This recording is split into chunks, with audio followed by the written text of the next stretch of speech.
We stopped because there's like a police checkpoint up ahead or some event, I'm not sure what it is. Where are you visiting us from? Mexico. Mexico. Wait, they haven't given me back my passport yet. 7:32 in the morning, it's time to catch the bus. I'm not sure if they'll let me through at the border, since not all ports accept electronic visas, and I don't know which port this bus will use. I think it's going to one called the Friendship Bridge, where they do accept it. But they couldn't tell me for sure, because the name in English is very different from the name in Chinese. But anyway, let's go on this adventure, and if we can't get through, we'll find another way. But for now, we're probably going to spend 7 hours in one of these. Ah, it's this one, it's small! At least it's not that small, but I don't fit. That's the downside of being 6'3". Oh man, if my buddy leans back, he's going to crush me. But it's fine, it's not hot. And if we have to spend 7 hours here, well, we'll deal with it. Yeah, this thing says we're going to take 9 hours and 41 minutes to get to Hanoi. They said 7, but 3 extra hours make a big difference.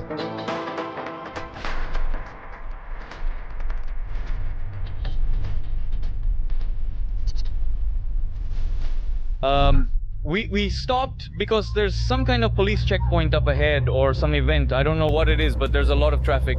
So the little car stopped.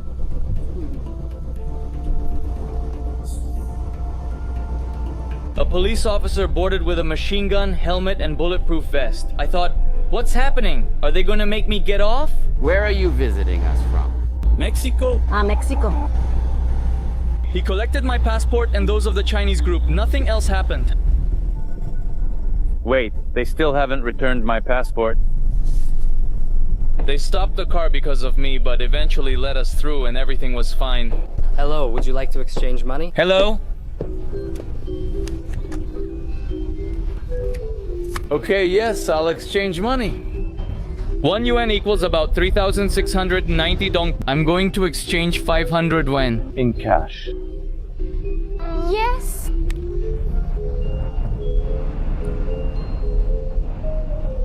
Ma'am, stop pretending. You want to charge me extra because I'm a foreigner. It's just that it's 5,360 dong per yuan. They offered the others a better rate. No, of course not. Then I won't exchange anymore. Well, just give it to him like that. It was my fault. How much is the SIM card? 50 yuan. All right, I'll take one. Does it already have credit or do I need to add some? It has data. Can I pay you with Alipay? Yes, no problem. Alipay is fine. Give him a tip. He made a mistake with the change. It's just that I'm new. All right, I'll give you 5 yuan. All right, great. All right, thank you. How did you learn Chinese so well? Not at all, I'm still learning. Where are you from? I'm Mexican. You speak very well for being from Mexico. I'm still learning, although I guess now I'll be learning Vietnamese. We had to exchange money at the border and buy a phone card. Also, China and Vietnam have a fascinating history that I'll share with you as we go. But this is the border crossing where they're going to check our passport, our e-visa, and everything else. And here they have the whole service. For example, it includes the cart that takes you to the checkpoint. There's an unofficial money exchange outside, and honestly, it's pretty good. I checked the official exchange rate online with my phone, and it was practically the same. They make some money from it, but not much. And in fact, the girl, being very honest, gave me the same exchange rate as the rest of the Chinese people, and her mom got mad. He's a foreigner. Why give him that rate? Charge him more, they have money. I spoke to the mom in Chinese and she was shocked. They gave me the same rate and I gave them 5 yuan as a gift so the mom wouldn't scold the girl. Because poor girl, she didn't do anything wrong. She honestly gave me the official exchange rate and her mom got upset, so I didn't want her to get scolded. Let's head into Vietnam. Now the real fun begins. Because cash isn't used in China, I brought my old university wallet in case it gets stolen. This is Vietnamese money, which is pretty confusing. These are $500,000 bills. Well, we'll figure out how it works in a bit. The cart dropped us off at this place, which is pretty interesting. Everywhere it says, the legendary and great friendship crossing between China and Vietnam. And I guess here we're finally leaving Guangxi province in China, and over there is the checkpoint. I'd like to stop here and tell you the story, but I don't want to get separated from the people on the bus with me because I might lose it, which happens to me often. They gave me this badge that shows I paid for the whole trip from Nanning to Hanoi, so with this I can get back on the bus. We're about to go through immigration. This is my first time leaving China on foot to somewhere other than Hong Kong, which doesn't really count since it's still China. Here it is, arrivals and departures, just like an airport.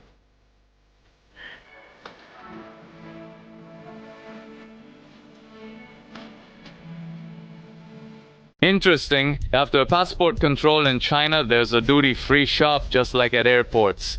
Honestly, I don't know if the prices are cheaper or what, but it is interesting. I wonder, what currency do they charge in? Do they still charge in Chinese yuan here? He told me they still accept Alipay and WeChat, so it feels like we're more on the Chinese side than Vietnamese. For example, my SIM card still doesn't work. I wonder when it'll start working. Cause, oh look, the difference is just a few meters, maybe 500 meters at most. Now here the signs start to be in both languages.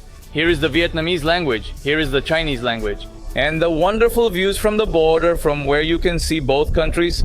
And it's curious that this place is called the Friendship Pass, because for many years, this was a zone of continuous war, since Vietnam, for almost 1,000 years, belonged to China. It was a province like any other. And after its independence, both countries have constantly been in tension, and that's why this pass was usually called the Southern Pacification Pass, but now it's called the Friendship Pass. But one thing both countries have in common is that they are both communist countries, and on that they agree very much. That's why here is the symbol of communism and the flag in both languages, and all the propaganda that both countries have saying, are we brothers in communism or in socialism? And here the flags have already changed, which means that on this side we're already entering Vietnam. Let's see if that's correct. Well, here I already have 5G. Now let's see if YouTube works. Remember, in China you need a virtual private network to access networks. In Vietnam, it should work in theory, but it's still not working for me. I thought this man was selling flags, but no, his job is to put up the flags, change the flags because these are already old. So he comes with new flags so that there's always a shiny Vietnam flag and a communist flag. Finally, we're on the Vietnam side and things don't feel very different. Not yet. The only thing I notice is that here, Vietnamese is already the main language and Chinese is in smaller print. Prices have changed to Vietnamese currency. But most people still speak Chinese. I mean, at least with a bit of a strange accent, but they speak Chinese. Look, this is the first little corner store we found. And yes, definitely there are already completely different snacks here, but there are still some snacks from China. For example, these are chicken feet. How much for this? That's 50,000 dongs. My first Oreos after a long time. In China, they're usually called ao liao. I got used to seeing them with Chinese characters, and when I saw the Oreo tube, I couldn't resist. But it was interesting because I spoke to him in Chinese and he answered me perfectly, and you can tell he understands it perfectly. He replied in his own language, but I don't know if it's a dialect or Vietnam's official language, since there are also UN minorities here who speak the same language as those in China. Paying was a whole ordeal because I asked him how much the Oreos and the milk were, and he told me it was 50,000. 50,000 Vietnamese dong is 13 yuan, just for reference. Now I imagine that this car is going to take us to the bus we have to take to get to Hanoi.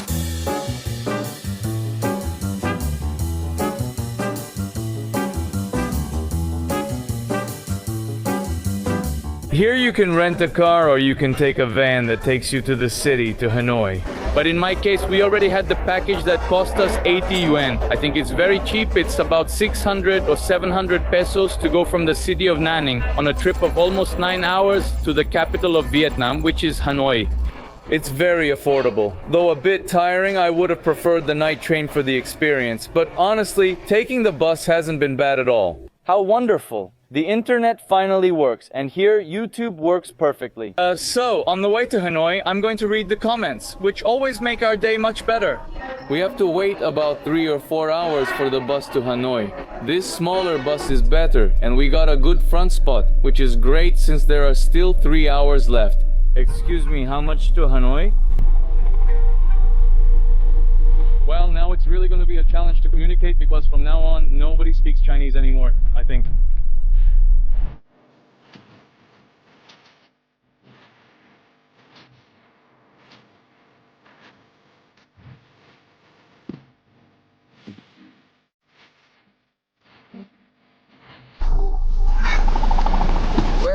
I don't speak English. Do you know Chinese?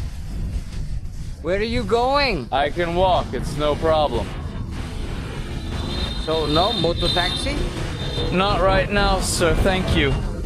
We're arriving in Vietnam's capital. Welcome to Hanoi. Honestly, it was exhausting, even though this bus was more comfortable than the last. I was already tired, and then we got stuck in brutal traffic entering the city. I thought, well, it's the capital, so it's dense. But no, it turns out they were repairing the streets, so it took us an hour and a half longer than it normally would have. But we had the advantage of Vietnam's time zone, since here it's 1 hour earlier than in China. So if it's 2 o'clock there, it's 1 o'clock here, so let's say we got a bit of our day back that way. For now, they dropped me off about 40 minutes walking from my hotel, and I still don't know the city well enough to know if it's safe to walk around there with all my luggage.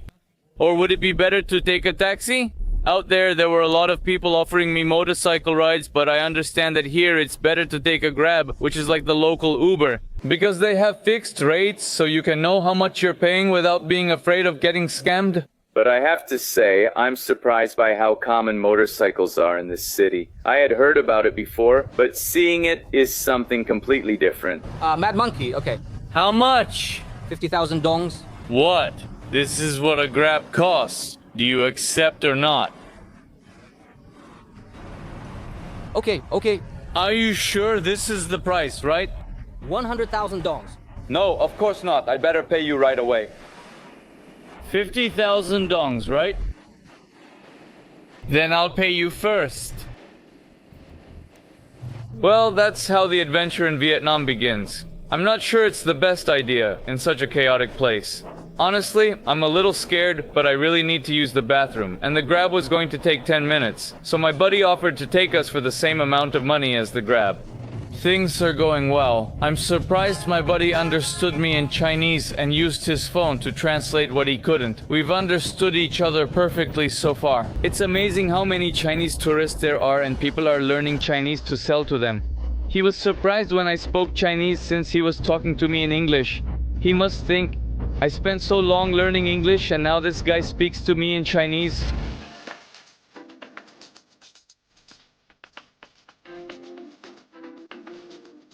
Well, here's the selection of hotels. It turned out pretty well. I found this one on a site called Hostel World.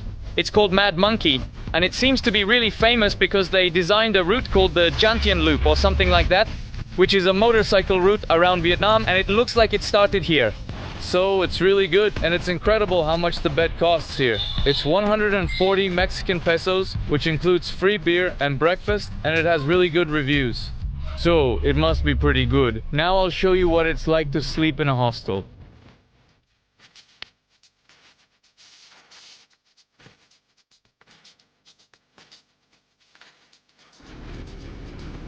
Students in Vietnam are also like those in China, who wear the same uniform and scarf.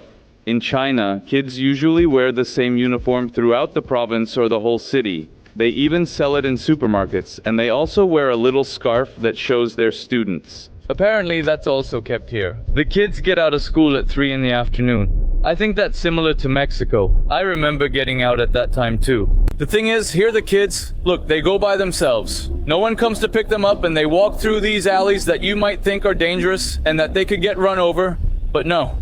Hello?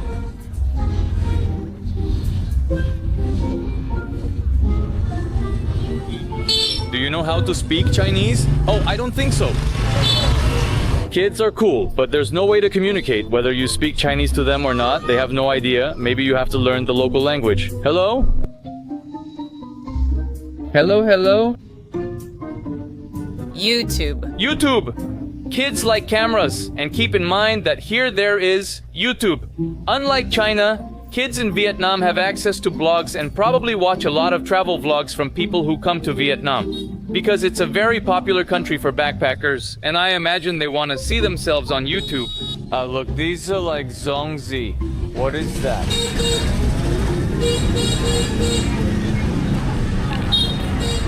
What is it? Is it meat? Is it glutinous rice? There's no way, not in English or Chinese.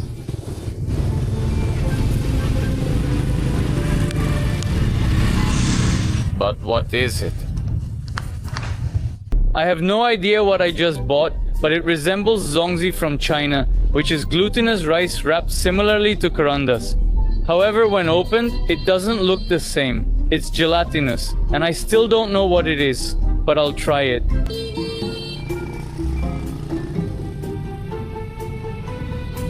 Ah, wow.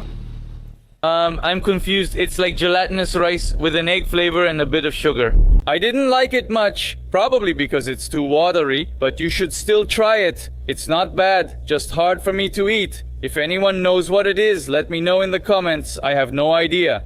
This is what we were looking for, a safe food alley. I'm sure we'll find something delicious here. From what I understand, it's pretty cheap to eat here in Vietnam. According to what I read, it's about 50 to 60% cheaper than living in Mexico and almost half the price compared to China, especially in cities like Shenzhen. Evidence of this is the hotel price, which is right in the center, and a room in a pretty decent hotel, probably the most popular one on that website, costs 120 pesos, which is nothing. Look, these are quesadillas. Is this pho? How much? 30,000 dongs. 3? No, 30,000 dongs per order. Ah, okay, I'll order one. It has beef. Ah, veal. Oh, I see. I've heard that the typical dish here is pho. That's right. How do you say thank you in Vietnamese? Thank you. Thank you. Why do you know how to speak Chinese? I studied for a month. Wow, just a month. I was working in Singapore. Singapore, very good, very good. I was able to communicate in Chinese for the first time. It was quite satisfying, and that's because she worked in Singapore. I feel very happy to talk with you. Are you Chinese? I'm Mexican, but I live in China. This is the very famous picho, but he said it's called mo. Is it called mo in Vietnam? Bo bo bo. Is it spicy? A little. A little bit? I like spicy food. Like this, like this. Thank you, thank you. Let's try it.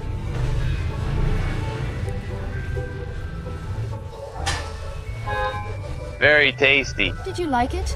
Very delicious. I really like this flavor. It's surprisingly good. Also, it feels really healthy, it's not too spicy, and it has good meat. All for 3,000 dongs. Ngon means delicious, and so it means it's good. So, when you like something here in Vietnam, you have to say ngon. I love this interaction because it's the perfect example that sometimes Chinese can be more useful than English. The girl eating next to me didn't speak English, but she knew basic Chinese because she wanted to work in Singapore. This is common in Vietnam, where many people do business with China or have worked in China, Singapore, or Malaysia.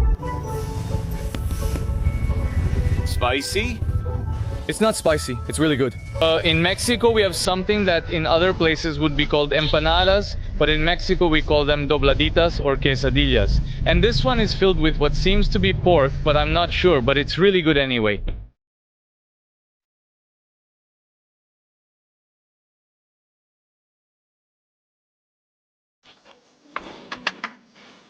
Thank you is said as cam on. It's going to be easy to remember, cam on. The food was really good, honestly. I have to say I liked it a lot. It's a flavor that's sweet, sour, and spicy at the same time. It had carrot, it had cucumber, it had beef, and everything was mixed in a bowl so that everything gets soaked with that flavor. A little bit oily, which leaves you quite satisfied, even though it's mostly vegetables. The empanada was also really good, but I have to say I didn't love it because it was already cold, and it had something like a quail egg in the middle that caught me by surprise. But other than that, the food was phenomenal, and it cost me 50,000 dong. That's 34 pesos or $2. It was worth it. I could live here for a year without working. It's so cheap. I notice many people, especially the elderly, wearing military clothing. For example, an old man in front of me wears a military cap with a communist star, and there are many others like him in the city center. Many stores here sell Chinese goods, but they haven't wanted to speak to me in Chinese. Hello, do you speak Chinese? I need to exchange yuan, but I don't know where. Hello, do you speak Chinese? I have yuan, but I don't know where to exchange them. Sorry, I don't speak Chinese. My English is pretty bad. Maybe we could try with a translator. Siri, help me translate Vietnamese. I need to exchange yuan. Where can I do it?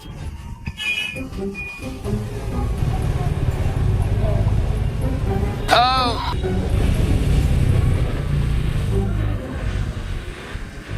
Okay. Your Chinese is very good. No, it's just that my English is very bad. I'm Mexican. I've been living in China for a long time. My Chinese is better than my English. Well, I'm not going to lie, this whole speaking Chinese thing is turning out to be a failure. I mean, it's been fun and we've had some interesting interactions. I just talked to a girl who's of Chinese descent, but she doesn't speak Chinese at all. Let's say she never learned it. And the same thing happens with many people who came to Vietnam many years ago. Maybe their parents spoke Cantonese or some other dialect, and Mandarin wasn't so popular yet, so they didn't learn it. Even here, which seems to be Chinatown, it's not that common, you know? I think maybe we'll have to abandon the original concept of our video. Do you speak Chinese? You don't?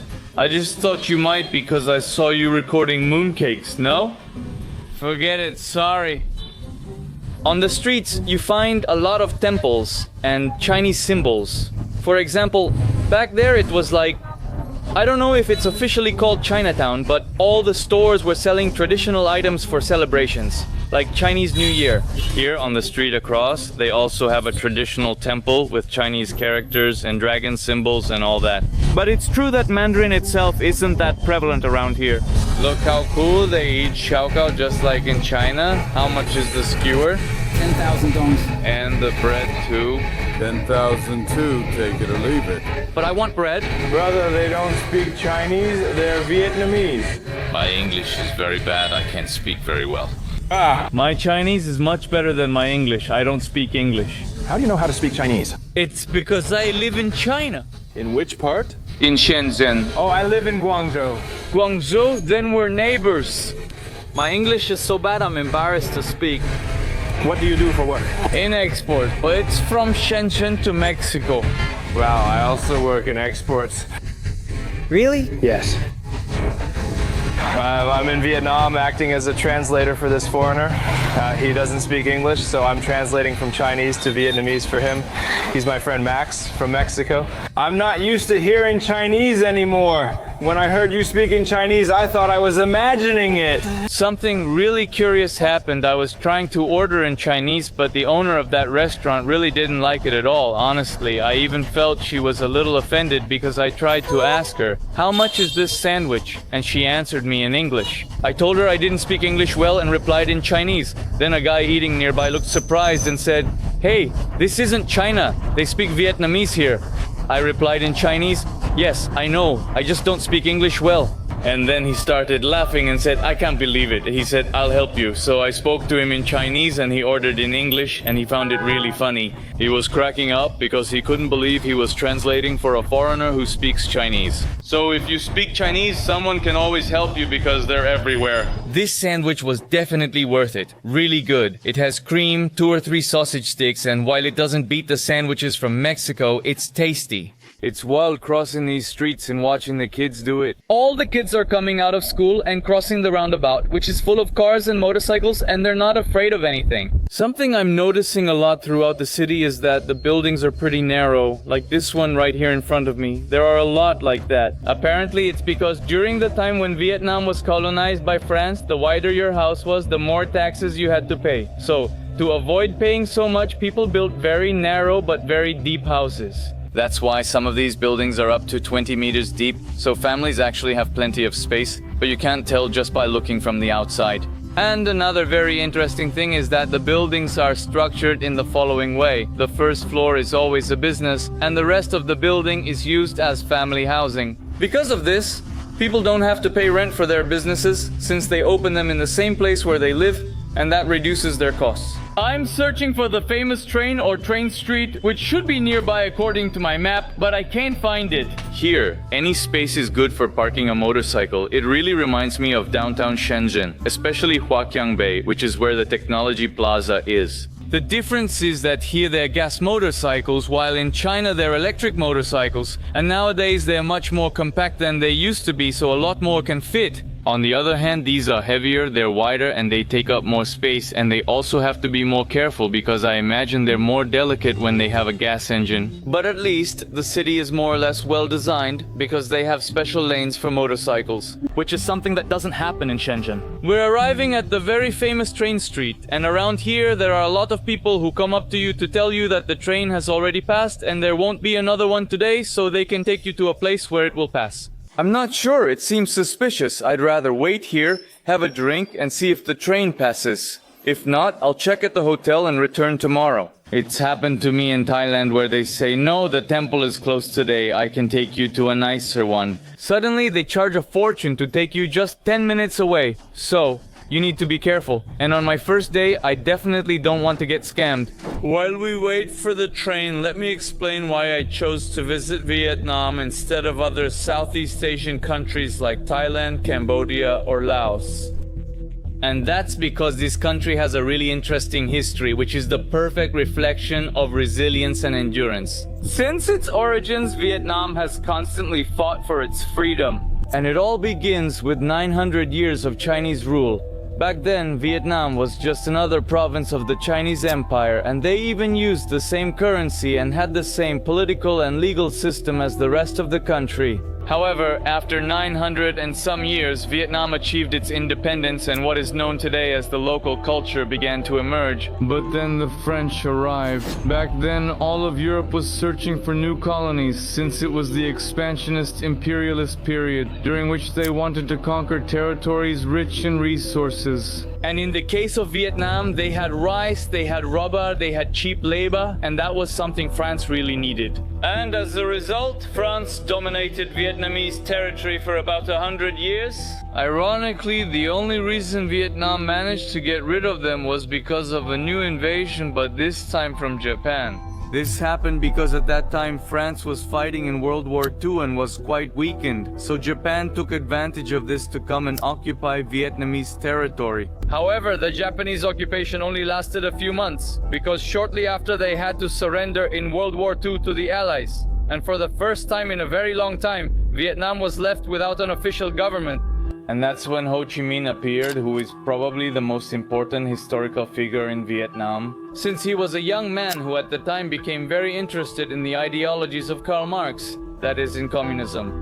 And throughout the years before the defeat of France and Japan, he was organizing an army with which he took over the entire country. Unfortunately, his victory didn't last long, because a few years later, France wanted to take back its territory. They started a new war which lasted about 8 more years, and in which Vietnam, in a way, came out victorious because it managed to keep half of its territory. And it was agreed that Vietnam would be divided into 2 parts, with the northern part being Communist Vietnam supported by the Union of Soviet Socialist Republics and by China, and the southern part being capitalist supported by the United States. This period didn't last long either, because the United States has always been afraid of communist countries. And back then, they feared that having a communist country in Southeast Asia would cause communism to spread to the rest of the countries like Laos and Cambodia. And to prevent that, they found excuses to invade Vietnam, starting what is one of the most famous wars in modern history, which is the Vietnam War, which lasted about 20 years and killed a lot of people. But they couldn't defeat Vietnam. And this is probably the most painful defeat for the United States Army, which to this day is still the most powerful army in the entire world. And if they couldn't defeat Vietnam, it's not because this country had better technology or better weaponry or more resources, but because they had a brilliant military strategy which consisted of digging tunnels throughout their entire territory. And in taking advantage of the location and the climate conditions to fight against the Americans. And if you add to this the fact that Vietnam is practically a jungle, the American soldiers were having a really hard time. Many of them got sick, many of them were bitten by venomous animals, and many others fell into traps set by the Vietnamese soldiers. Also, in the United States at that time, there were hundreds and hundreds of protests across the country opposing what was happening in Vietnam, because they weren't blind. For them, these were just excuses. There was no justifiable reason for the killings that were taking place in this country. Therefore, 20 years after the day the Vietnam War began, the United States Army had to withdraw. And that allowed Ho Chi Minh to take over the entire territory and form what today is the Communist Vietnam that we all know. Of course, after that there was still another invasion from China and Cambodia, but that one didn't last long. And since the 1970s, Vietnam has been in a constant process of reconstruction. And today they have a pretty fast growth, so I think that in about 10 or 20 years, we're going to be talking about a completely different Vietnam. However, the effects of that time of crisis are still felt today, and their currency is the perfect reflection of that. And in this country, they have bills with absurd denominations, like the 200,000 dong bills. 100,000 dong bills. One wonders why. Facing inflation, they didn't do what Mexico did and just remove zeros from their currency. And the explanation is quite simple. At that time, the government thought that removing zeros from the currency was simply a way to mask the problem, and that instead of putting effort into that, it was better to focus on finding the root solution. And for them, cutting zeros from the currency meant having to print new bills, re-educate the population, which meant a large investment and a lot of effort. Therefore, they kept the denomination as it was, and that led to the bills and coins with such high denominations that we see today. Don't be alarmed by the large numbers, since the cost of living in this country is relatively low. According to what I researched, living in the capital of Vietnam costs between 50 and 60% less than living in Mexico City, and it's almost half as cheap as living in China. But anyway, that being said, let's sit down at one of these bars to wait for the train to pass. It's a spectacular sight that no one should miss in the city of Hanoi. What's a rooster doing there, the black rooster here on the train tracks? It's almost time for the train to pass, and you can tell. There are already a lot of people back there, but if you move a little further ahead, it's completely clear here, in case you want to take a picture. And besides, it's interesting because you start to see some of the local elements that you don't see in the tourist area that's further back. For example, these altars they have here, where people light incense as an offering. Well, I'm not sure if they're still active, especially because there's an abandoned bicycle here and trash from the surrounding houses. But it's nice if you want to take some pictures and see where the train goes. Locals told me there's no problem since you can pull over and park right by the wall. But it is a bit dangerous, especially considering that the whole street is full of bars and that surely there are some drunk people who could lose their balance, and then it would be a monumental tragedy.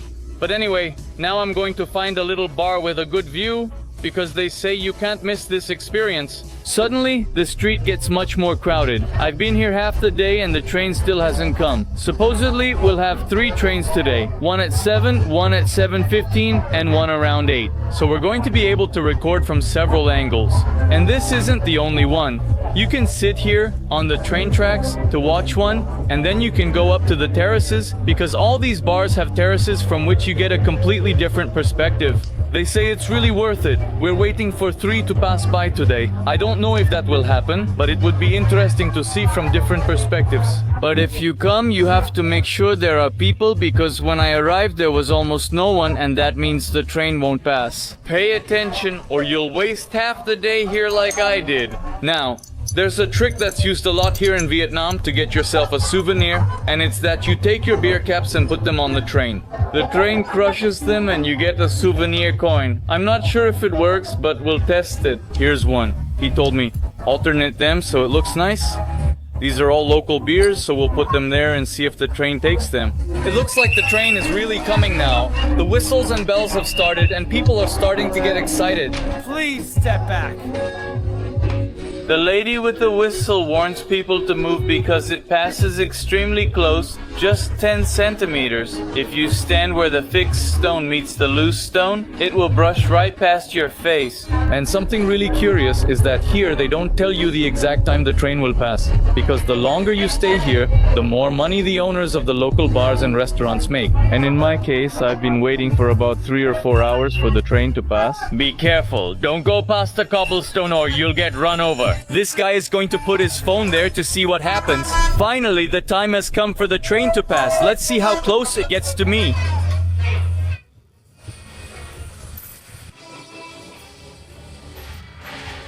It's really close. It's incredible how close it is. You can touch it. It's very close. It's way too close. It's scary. I'm honestly surprised that to this day it's still legal, because look how close the train passes by you.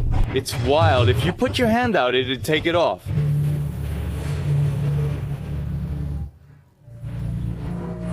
His phone survived. Let's see if our coins survived. Here they are.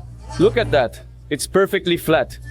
It's a nice souvenir, because where else on the planet can you come and see a train pass by so close?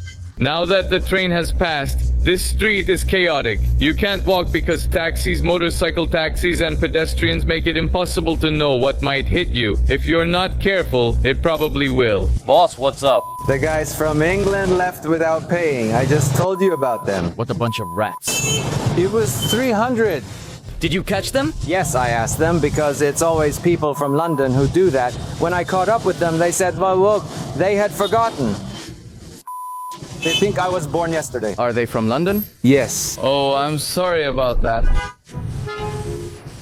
He's the owner of the bar we were at. Because of the amount of time I spent there, we inevitably started talking, and he told me that there are a lot of foreigners who come, order a bunch of beers and food, and when the train passes by, they take advantage of the chaos to disappear. But the most curious thing of all is that he told me, people who come from Latin America, the Chinese, those who come from India, usually do pay, they don't have any problem. But people who come from the United States of America or from England have that tendency to want to get away with it and disappear without paying the bill.